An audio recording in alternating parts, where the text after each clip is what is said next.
Hello guys, my name is Aditya Vyas. Today I am coming with new job notification that is Odisha Hydro Power Corporation Limited.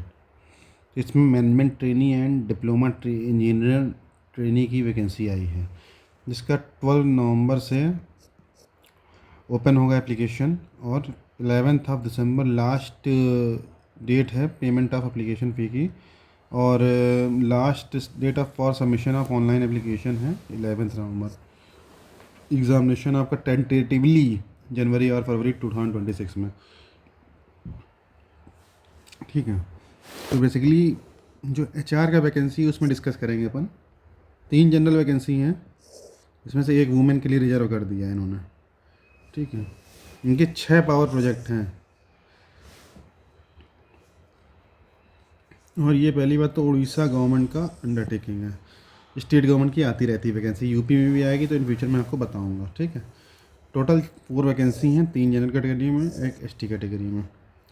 MT देखिए payment अच्छा है, ये इमोलमेंट्स हैं वो काफ़ी अच्छे हैं। Consolidated stipend payment per month starting में 50,000 मिलेगा, बट 1 साल का शायद इनका जो ट्रेनिंग पीरियड है उसको कंप्लीट करने के बाद सीधे आपको E3 में मिलेगा।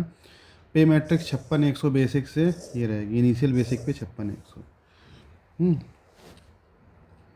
During the training period shall be paid MTDT shall be paid the above consolidated stipend plus medical allowances at the fixed rate of 200 per month का फिक्स रेट का मेडिकल अलाउंस मिलेगा and an additional amount of 1,000 shall be paid to trainee posted at BHEP Balimela UIHEP Mukigoda as remote area allowance. After successful completion of training they will be paid fixed pay, basic pay, DA HRA other allowances जो HPC के rules में लिखा होगा उसमें मिलेगा। ठीक, training 1 साल की जैसे मैं आपको बताया। On successful completion of training the candidates will be appointed in respective cadre on probation for. देखिए ट्रेनिंग के बाद 1 साल का प्रोबेशन होगा, बट ट्रेनिंग के बाद आपका सैलरी ये वाला हो जाएगा। प्रोबेशन 1 साल का होगा।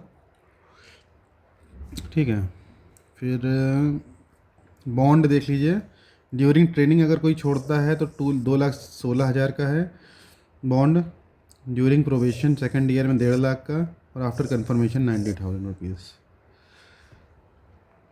क्वालिफिकेशन क्या होनी चाहिए? Post graduate degree, diploma of 2 years full time duration, full time होना चाहिए। देखिए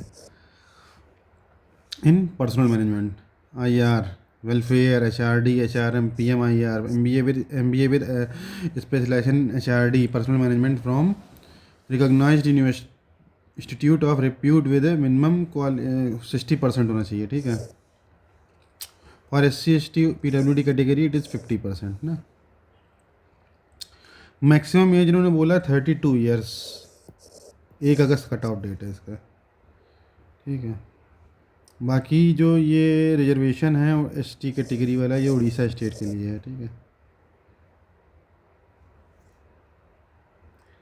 और ऐसा कुछ इम्पोर्टेंट तो मुझे भी यहाँ नहीं दिख रहा है। Other eligibility qualification, the candidates must be citizen of India, he or she must be able to read write और speak Odia fluently, must have passed middle school examination with Odia as a subject. Basically ये state government की job है तो उड़िया आपको आनी चाहिए, ये है। ठीक है, ये इसका सिलेक्शन प्रोसीजर है। 120 मार्क्स का पेपर होगा जिसमें से 40 मार्क्स के आपके एप्टीट्यूड, रीजनिंग, इंग्लिश, GA आएगा और 80 मार्क्स में आपका HR या जो भी है। ठीक है, नेगेटिव मार्किंग 0.25 की है और 1 मार्क्स सही होने पे। 2 घंटे का एग्ज़ाम है, पेपर इंग्लिश लैंग्वेज में ही होगा। इसका क्वेश्चन पेपर मैं आपको सॉल्व करवा दूंगा प्रीवियस ईयर का। ठीक है, सेंटर कहाँ कहाँ पढ़ेंगे? भुवनेश्वर, कटक, राउरकेला, संबलपुर, बहरमपुर, बालाशोर, अंगुल, जयपुर और ये भवानी पटना करके। ठीक है, जो फ़ी है UR और SC BC कैंडिडेट्स के लिए, OBC कैंडिडेट्स के लिए 750 रुपीज़ है और इनके लिए कोई फ़ीस नहीं है। ठीक है, ऑफ उड़िया ओनली। ठीक है, तो बेसिकली यही इन्फॉर्मेशन है और कुछ ज़्यादा ये देख लीजिएगा आप लोग कितना कितना क्या क्या अपलोड करना है। डेट याद रखिए 12 नवंबर से 11 दिसंबर है। ठीक है, तो all the best to all of you. Those who want to apply can apply.